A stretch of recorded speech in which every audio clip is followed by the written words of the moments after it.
life, liberty, and the pursuit of happiness.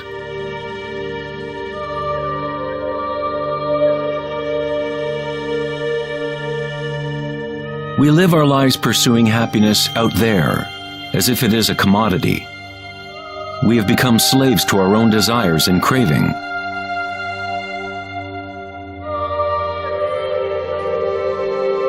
Happiness is not something that can be pursued or purchased like a cheap suit. This is Maya, illusion, the endless play of form. In the Buddhist tradition, samsara, or the endless cycle of suffering, is perpetuated by the craving of pleasure and aversion to pain. Freud referred to this as the pleasure principle. Everything we do is an attempt to create pleasure, to gain something that we want, or to push away something undesirable that we don't want. Even a simple organism like the paramecium does this. It is called response to stimulus. Unlike a paramecium, humans have more choice. We are free to think, and that is the heart of the problem.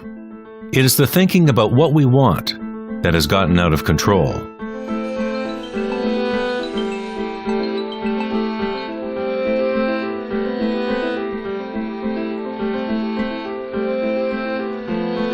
Safety systems armed.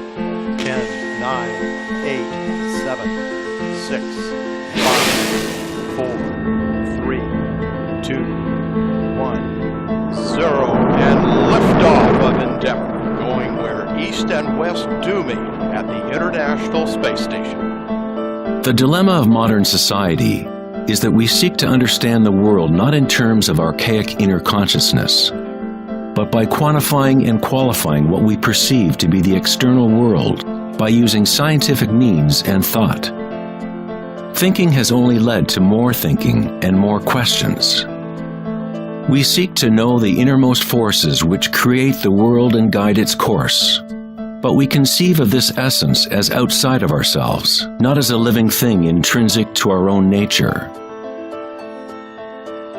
It was the famous psychiatrist Carl Jung who said, "One who looks outside dreams. One who looks inside awakes." It is not wrong to desire to be awake, to be happy. What is wrong is to look for happiness outside, when it can only be found inside.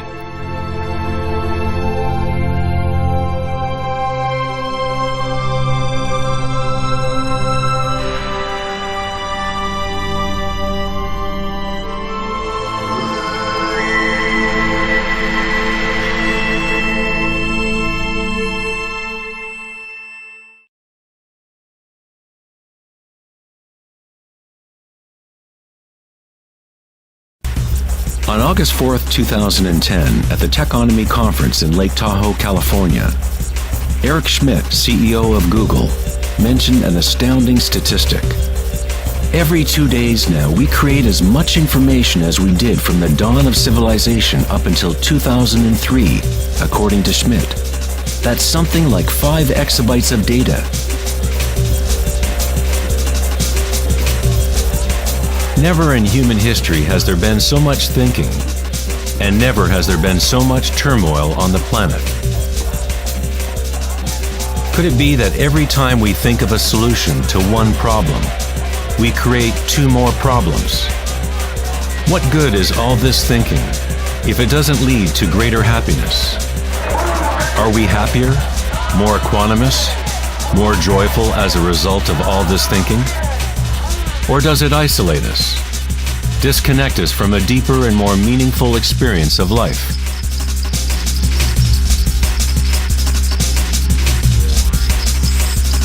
Thinking, acting, and doing must be brought into balance with being. After all, we are human beings, not human doings.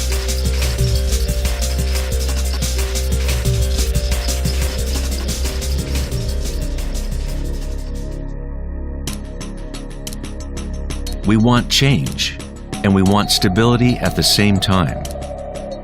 Our hearts have become disconnected from the spiral of life. the law of change, as our thinking minds drive us towards stability, security, and pacification of the senses. With a morbid fascination, we watch killings, tsunamis, earthquakes, and wars. We constantly try to occupy our mind, fill it with information. TV shows streaming from every conceivable device, games and puzzles, text messaging, and every possible trivial thing. We let ourselves become mesmerized with the endless stream of new images, new information, new ways to tantalize and pacify the senses. At times of quiet inner reflection, our hearts may tell us that there is more to life than our present reality, that we live in a world of hungry ghosts, endlessly craving, and never satisfied.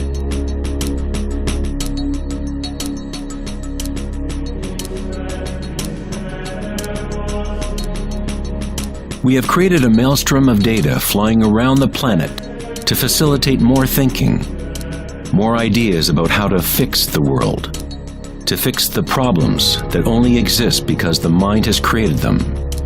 Thinking has created the whole big mess that we are in right now. We wage wars against diseases, enemies, and problems. The paradox is that whatever you resist persists. The more you resist something, the stronger it gets. Like exercising a muscle, you are actually strengthening the very thing you want to rid yourself of. So then, what is the alternative to thinking? What other mechanism can humans use to exist on this planet?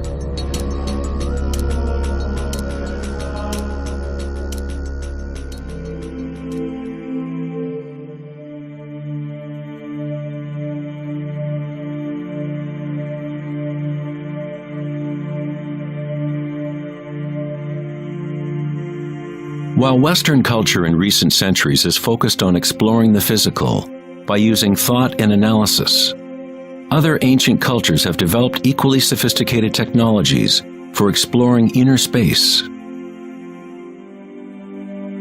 It is the loss of the connection to our inner worlds that has created imbalance on our planet. The ancient tenet, know thyself, has been replaced with a desire to know and experience the outer world of form. Answering the question, who am I, is not simply a matter of describing what is on your business card.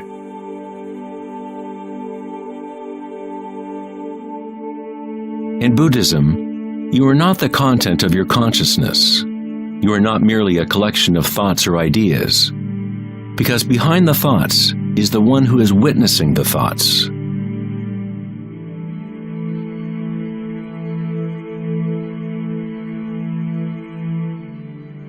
The imperative know thyself is a Zen koan, an unanswerable riddle.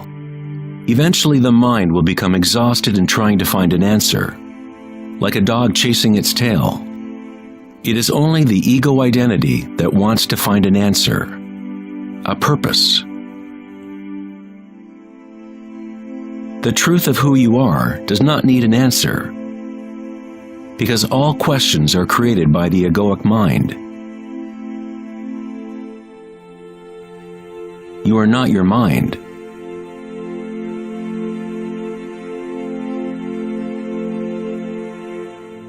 The truth lies not in more answers, but in less questions. As Joseph Campbell said, I don't believe people are looking for the meaning of life as much as they are looking for the experience of being alive.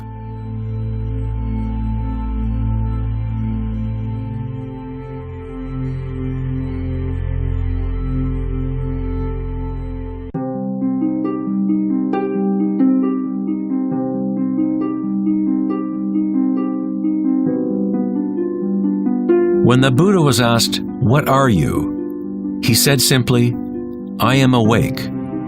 What does this mean, to be awake?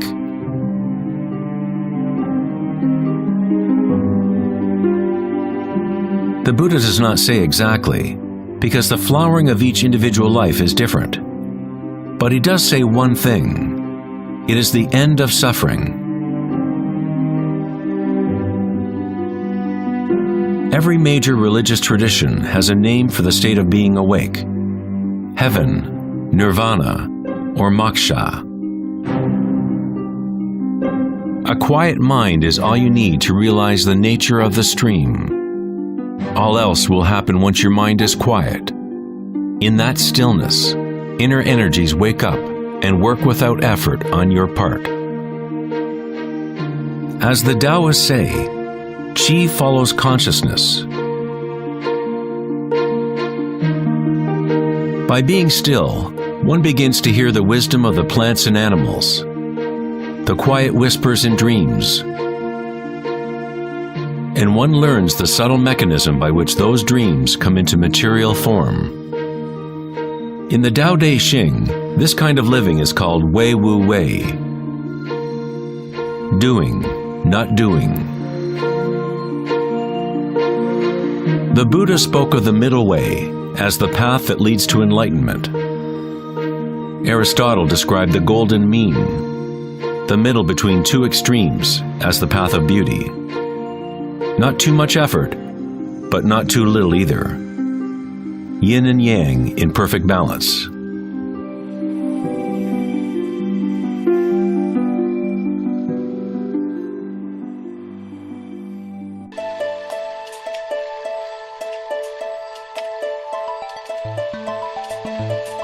Vedanta's notion of Maya, or illusion, is that we do not experience the environment itself, but rather a projection of it, created by thoughts. Of course, your thoughts let you experience the vibratory world in a certain way, but our inner equanimity need not be contingent on external happenings. The belief in an external world, independent of the perceiving subject, is fundamental to science. But our senses only give us indirect information. Our notions about this mind-made physical world are always filtered through the senses, and therefore always incomplete. There is one field of vibration underlying all of the senses.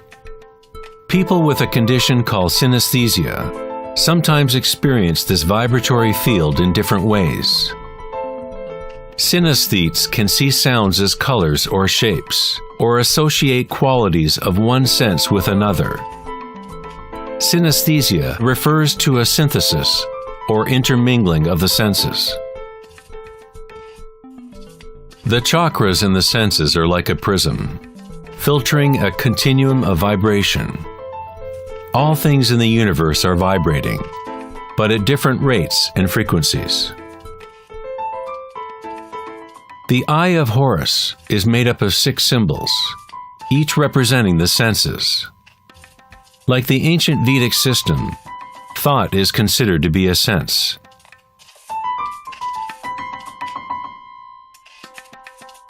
Thoughts are received simultaneously as sensations are experienced on the body. They arise from the same vibratory source.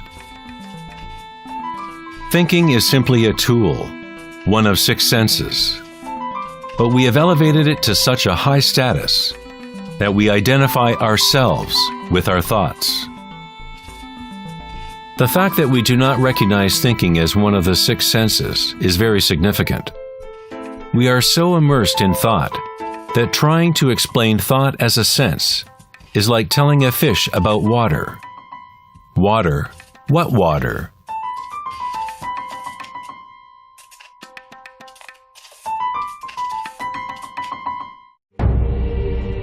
In the Upanishads, it is said, "Not that which the eye can see, but that whereby the eye can see. Know that to be Brahman, the eternal, and not what people here adore. Not that which the ear can hear, but that whereby the ear can hear. Know that to be Brahman, the eternal, and not what people here adore. Not that which speech can illuminate, but that by which speech can be illuminated. Know that to be Brahman, the eternal, and not what people here adore.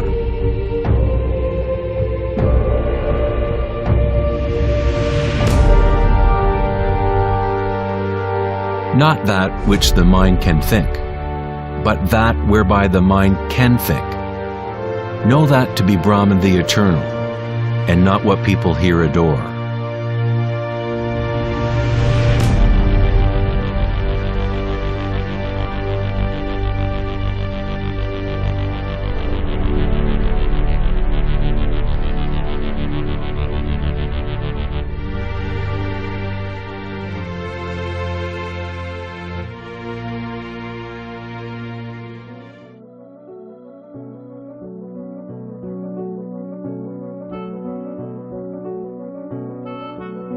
In the last decade, great advances have taken place in the area of brain research.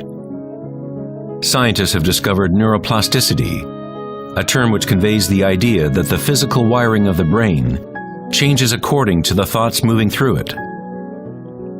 As Canadian psychologist Donald Hebb put it, neurons that fire together, wire together.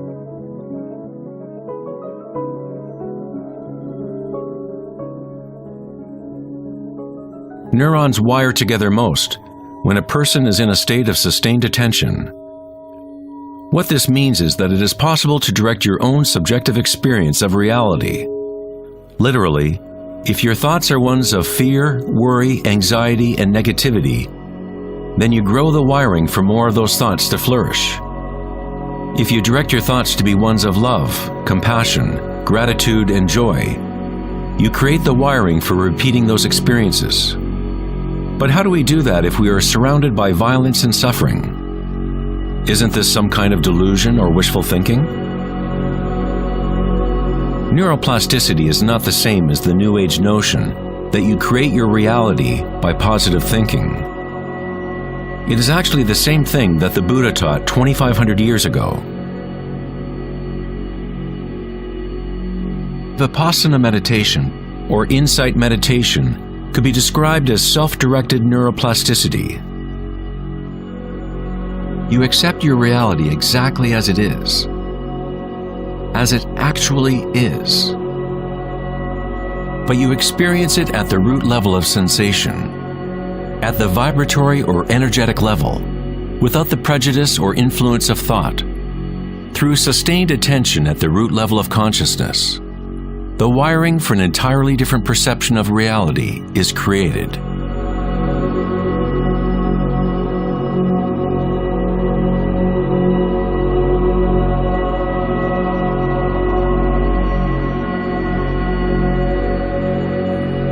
We have got it backwards most of the time. We constantly let ideas about the outer world shape our neural networks. But our inner equanimity need not be contingent on external happenings. Circumstances don't matter. Only my state of consciousness matters. Meditation in Sanskrit means to be free of measurement, free of all comparison, to be free of all becoming. You are not trying to become something else. You are okay with what is. The way to rise above the suffering of the physical realm is to totally embrace it, to say yes to it, so it becomes something within you, rather than you being something within it.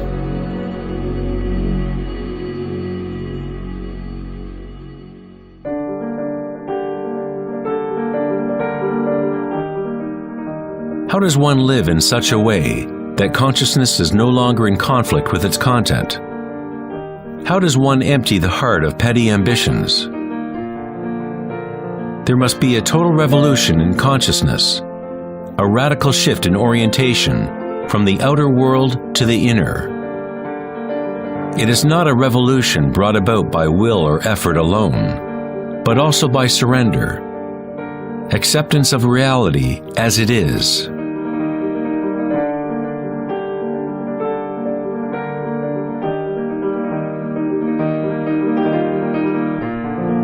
The image of Christ's open heart powerfully conveys the idea that one must open to all pain. One must accept all if one is to remain open to the evolutionary source. This doesn't mean you become a masochist. You don't look for pain. But when pain comes, which it inevitably does, you simply accept reality as it is, instead of craving some other reality.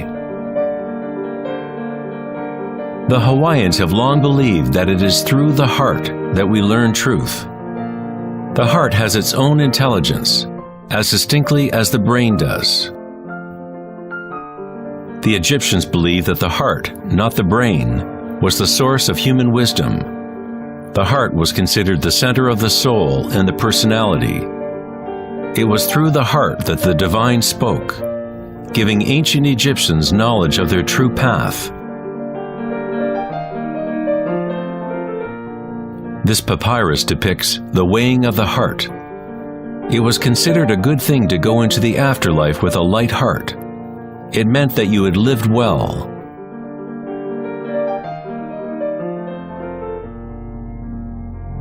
One universal or archetypal stage that people experience in the process of awakening the heart center is the experience of one's own energy as the energy of the universe.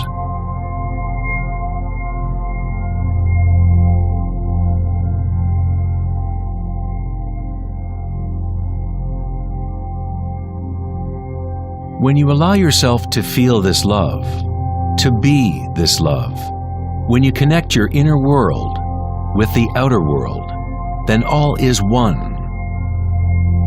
How does one experience the music of the spheres? How does a heart open?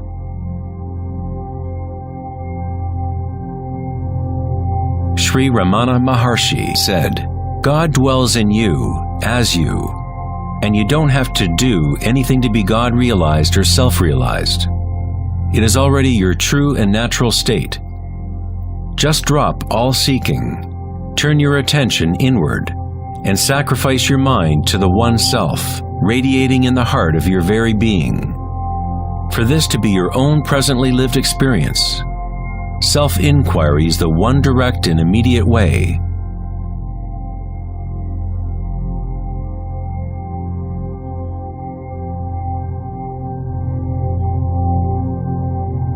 When you meditate and observe sensations within your inner aliveness, you are actually observing change. This force of change is the arising and passing away as energy changes form. The degree to which a person has evolved or become enlightened is the degree to which one has gained the ability to adapt to each moment, or to transmute the constantly changing human stream of circumstances, pain and pleasure, into bliss.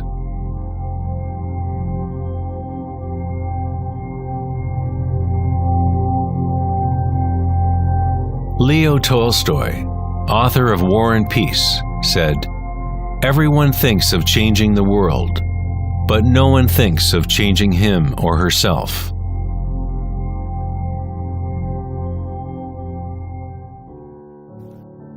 Darwin said the most important characteristic for the survival of a species is not strength or intelligence, but adaptability to change.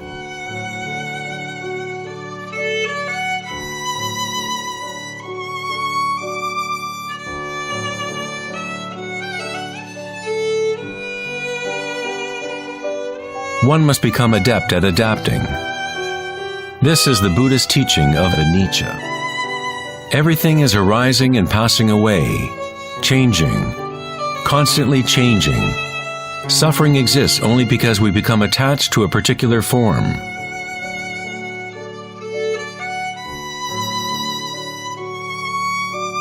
When you connect to the witnessing part of yourself with the understanding of anicca, bliss arises in the heart.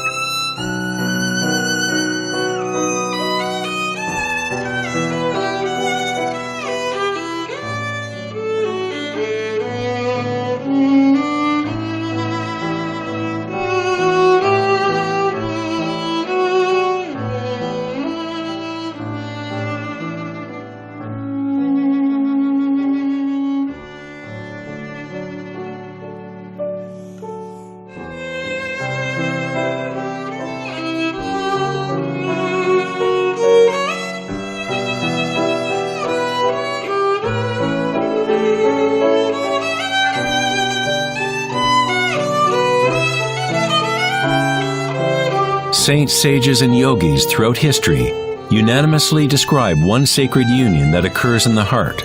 Whether it is the writings of St. John of the Cross, Rumi's poetry, or the tantric teachings of India, all of these different teachings try to express the subtle mystery of the heart. In the heart is the union of Shiva and Shakti, masculine penetration into the spiral of life, and feminine surrender to change, witnessing and unconditional acceptance of all that is. In order to open your heart, you must open yourself to change. To live in the seemingly solid world, dance with it, engage with it, live fully, love fully, but yet know that it is impermanent, and that ultimately all forms dissolve and change. Bliss is the energy that responds to stillness. It comes from emptying consciousness of all content. The content of this bliss energy born of stillness is consciousness, a new consciousness of the heart, a consciousness that is connected to all that is.